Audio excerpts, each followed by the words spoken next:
મૈતુસ કિચનમાં સ્વાગત છે તમારું। આજે આપણે મહારાષ્ટ્રની એક ફેમસ ડિશ એટલે કે મિસળ બનાવવાના છીએ। તમે જોયું હશે કે મિસળ બનાવવા માટે સારી એવી પ્રિપરેશન્સ અને ટાઈમ આપવો પડે છે, પણ આજે આપણે આ રેસિપીની મેથડ ખૂબ જ શોર્ટ કરી દીધી છે, જેથી બનાવવામાં સરળતા રહે અને ખૂબ જ ઓછા તેલનો ઉપયોગ કરીને પણ બનાવવાના છીએ, જેથી એક હેલ્ધી રેસિપીનો ઓપ્શન પણ તમને મળી રહે।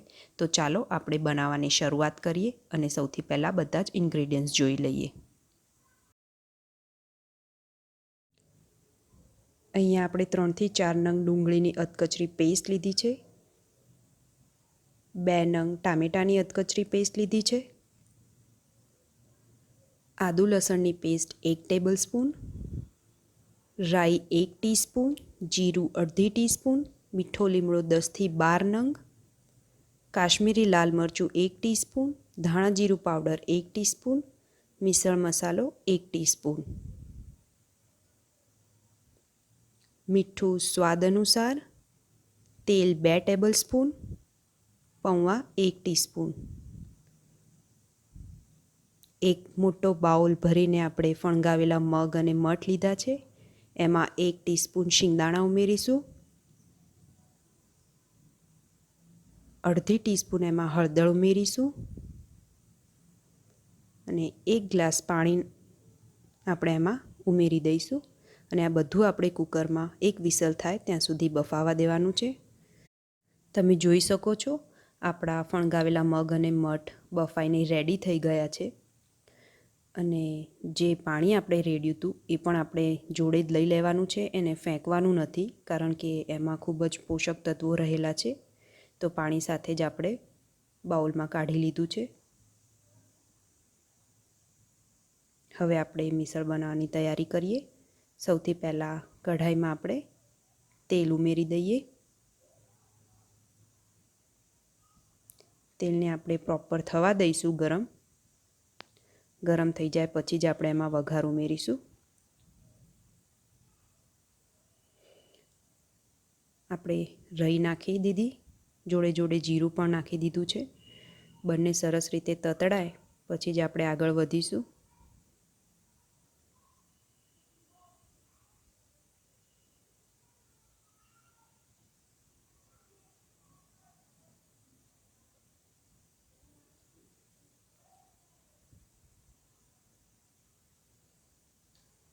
રાઈ અને જીરું થઈ ગયું છે, હવે આપણે એમાં મીઠો લીમડો ઉમેરી દઈએ।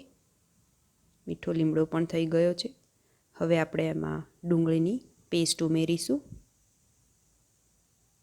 બધી જ પેસ્ટ આપણે આમાં લઈ લઈએ અને એને સાંતળવાની છે આપણે।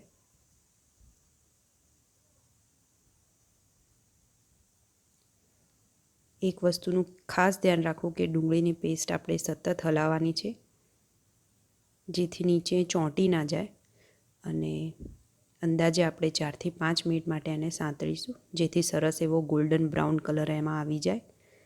ડુંગળીને પ્રોપર સંતળાવા દેવાની છે, જો નહીં સાંતળવામાં આવે તો એનો કાચો ટેસ્ટ રહી જશે।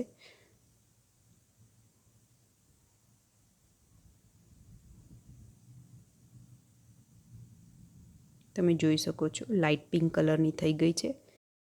આપણી ડુંગળીની પેસ્ટ રેડી થઈ ગઈ છે, એકદમ સરસ કલર અને ગોલ્ડન આવી ગયો છે। હવે આપણે એમાં આદુ અને લસણની પેસ્ટ ઉમેરીએ, એને પણ આપણે પ્રોપર સાંતળવાની છે અને સતત એને હલાવતા રહેવાનું છે, જેથી એ પણ નીચે ચોંટી ના જાય, કારણ કે આપણે તેલનો ઉપયોગ ખૂબ જ ઓછો કર્યો છે એટલે નીચે ચોંટી જવાના ચાન્સીસ પણ વધે છે। પણ જો પ્રોપર હલાવતા રહીશું તો એ નહીં ચોંટે।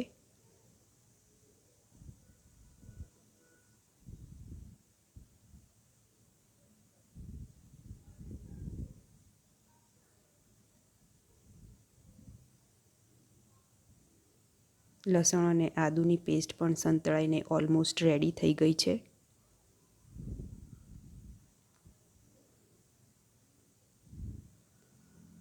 હવે આપણે એમાં ટામેટાની પેસ્ટ ઉમેરીએ।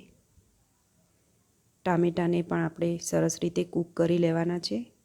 આ બધા જ મસાલા પ્રોપર એકબીજામાં બ્લેન્ડ કરી દઈએ અને તેલ છૂટું પડે ત્યાં સુધી આપણે એને કૂક કરી લઈએ। તેલ છૂટું પડે એટલે સમજી લેવું કે આપણા બધા જ મસાલા પ્રોપર ચડી ગયા છે। ટમેટાની પેસ્ટ ઉમેરીને પણ આપણે સતત હલાવતા રહેવાનું છે.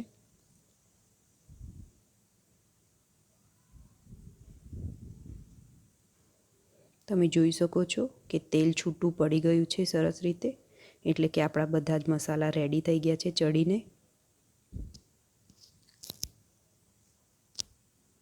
હવે આપણે એમાં સિઝનિંગ કરીએ. સૌથી પહેલાં કાશ્મીરી લાલ મરચું ઉમેરી દઈએ.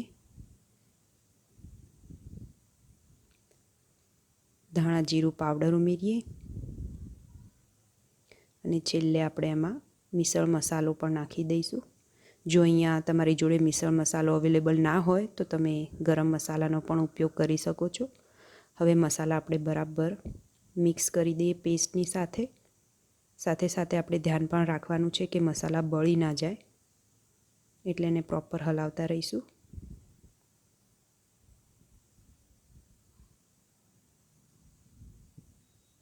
મસાલા મિક્સ થઈને રેડી છે, તેલ પણ છૂટું પડી ગયું છે.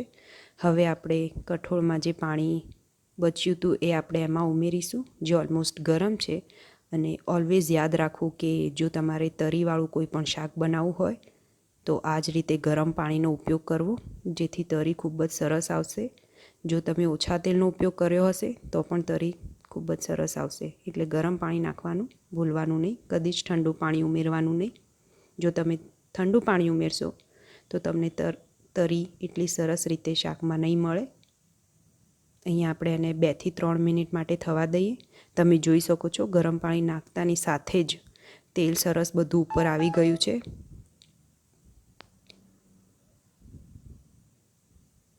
સરસ એને આપણે 1-2 મિનિટ માટે ઉકળવા દઈએ, પછી જ આગળ વધીશું. એનો કલર પણ એટલો જ સુંદર આવ્યો છે અને સ્મેલ પણ એટલી જ સરસ છે. સ્મેલ પરથી જ કહી શકાય કે રેસીપી ખૂબ જ ટેસ્ટી બનવાની છે. હવે આપણે એમાં સ્વાદ અનુસાર મીઠું ઉમેરી દઈએ. ચપટી આપણે એમાં સાકર ઉમેરીશું, જેથી ખટાશ એની બેલેન્સ થઈ જાય. અને હવે હળવા હાથે આપણે મિક્સ કરી લેવાનું છે.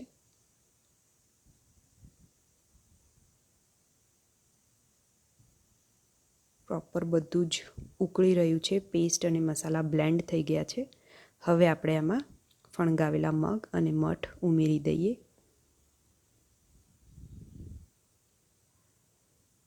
એને હળવા હાથે જ આપણે મિક્સ કરવાનું છે. પ્રોપર પેસ્ટ, મસાલા અને ફણગાવેલા મગ અને મઠ આપણે મિક્સ કરી લઈએ.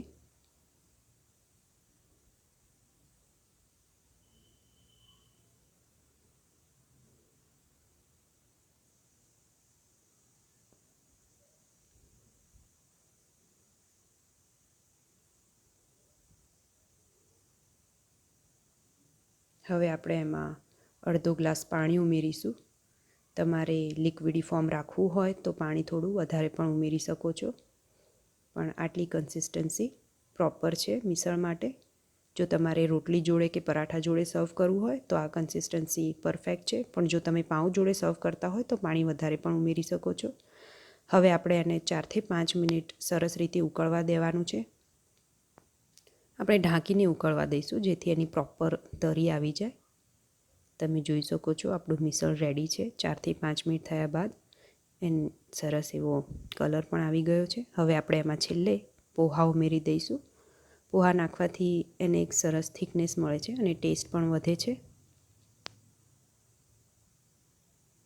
છેલ્લે આપણે એમાં કોથમીર ઉમેરી દઈએ, જેથી એનો લુક ખૂબ જ સરસ આવે.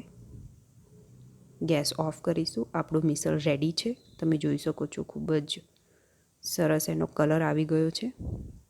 આપણે એને બાઉલમાં સર્વ કરી લીધું છે. ખૂબ જ ટેસ્ટી પણ દેખાય છે. હવે આપણે એને કાચી ડુંગળી અને કોથમીરથી ગાર્નિશ કરીશું. મિસળ સેવ વગર અધૂરું છે, એટલે આપણે અહીંયા તીખી સેવ લઈ લીધી છે. જો તમારે મોળી સેવનો ઉપયોગ કરવો હોય તો પણ તમે કરી શકો છો. આપણું મિસળ રેડી છે. છેલ્લે આપણે એક લીંબુની સ્લાઇસ જોડે એને ગાર્નિશ કરીશું. આ મિસળ તમે પાઉં જોડે સર્વ કરી શકો છો, અને જો હેલ્ધી વર્ઝન કરવું હોય તો તમે એને રોટલી કે પરાઠા જોડે પણ સર્વ કરી શકો છો. તો તૈયાર છે આપણું મહારાષ્ટ્રન સ્ટાઇલ મિસળ.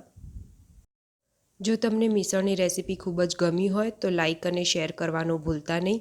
સાથે સાથે આવી જ મહારાષ્ટ્રન ઓથેન્ટિક રેસીપી શીખવા માટે મારી ચેનલ મૈતુસ કિચનને સબસ્ક્રાઈબ કરો અને બેલ આઇકનને પ્રેસ કરવાનું ભૂલતા નહીં.